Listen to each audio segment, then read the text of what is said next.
Hello, আসসালামু আলাইকুম।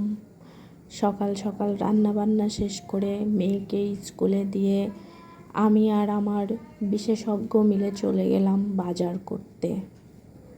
তো এই যে আমরা এখন বাজারে ঢুকতেছি, সাথে কিন্তু আমার পার্সোনাল বিশেষজ্ঞ আছে।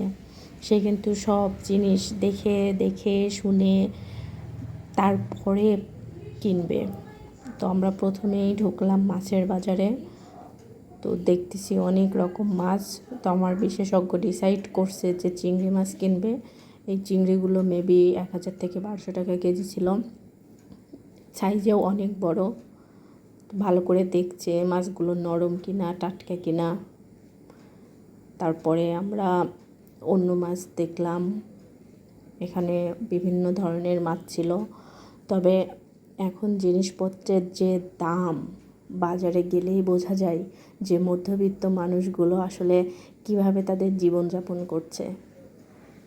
তো আমরা কয়েক রকমের মাছ দেখলাম।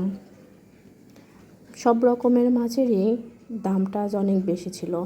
তারপরে গেলাম গরুর গোশত কেনার জন্য। তো আজকে যেহেতু মঙ্গলবার, কুষ্টিয়ার মার্কেটে আজকে গরুর গোশত ওইভাবে পাওয়া যায় না, এই জন্য নেওয়া হলো না, ভালো পাইনি তাই। তারপরে ইলিশ মাছ দেখলাম, ইলিশ মাছেরও অনেক দাম। মাছ নিলাম। এখানে দেখতে পাচ্ছেন বিভিন্ন ধরনের বিভিন্ন সাইজের মাছ আছে। অবশ্য সাইজ অনুযায়ী মাছগুলোর দাম কম বা বেশি। তারপরে আসলাম আমরা এই যে টুকিটাকি শুকনা বাজার করতে, ডিম, তেল, লবণ, তারপরে মশলাপাতি, এখান থেকে এগুলা নিব। দেন তারপরে আমরা যাব কাঁচা বাজার করতে, কিছু সবজি নিব। আর এই যে এখানে আমরা চলে আসছি এখন শসা কিনতে।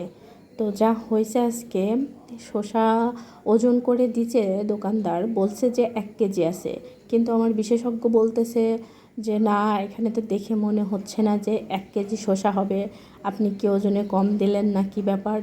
তো ব্যাগে ভরেও দিছে শসা, তারপরে আবার আমার বিশেষজ্ঞ ওটা ওনাদেরকে ব্যাক করে দিছে যে ভালো করে ওজন দেন, আমার মনে হচ্ছে এখানে কম আছে। তো এই যে দেখতেই পাচ্ছেন, তো আবার ওজন দিছে, দেওয়ার পর দেখছে যে না, ওখানে কম ছিল, পরে উনি আবার যোগ করে দিছে। তো আপনারা যারা বাজার করতে যাবেন এদিকটা খেয়াল রাখবেন। মানুষ কিন্তু আজকাল সুযোগ পেলেই মানুষকে ঠকানোর ধান্দায় থাকে। তারপরে আমরা আরও কিছু সবজি নেব, এখান থেকে পেঁপে নিলাম, তারপরে বেগুন, ঝিঙ্গা। তো সবজির দাম মোটামুটি আজ অনেক বেশি ছিল, তারপরেও তো কিছু করার নাই, যেহেতু জীবনযাপন করতে হলে, বেঁচে থাকতে হলে খাওয়া দাওয়া করতেই হবে। এই যে টুকটাক আমাদের বাজার করা শেষ, তারপরে আমরা আবার বাসার উদ্দেশ্যে রওনা দিলাম। তো আস্তে আস্তে দেখতেছি যে ট্রেন যাচ্ছে, ভাবলাম যে ট্রেনেরও কিছু শট নেই। তারপরে আমরা আবার দুজন টুকটাক করে এই যে গল্প করতে করতে বাসার দিকে যাচ্ছি। আর বাজারের এই যে রেল লাইনের ধারের এই রাস্তাটা আমার অনেক ভালো লাগে। বাসার সামনে এত সুন্দর, আসলে অনেক সুন্দর। তো যাই হোক, আজকে এই পর্যন্তই। এখন বাসায় যাব, গিয়ে আবার রান্না বান্না করব, অনেক কাজ। সবাই ভালো থাকবেন, আল্লাহ হাফেজ।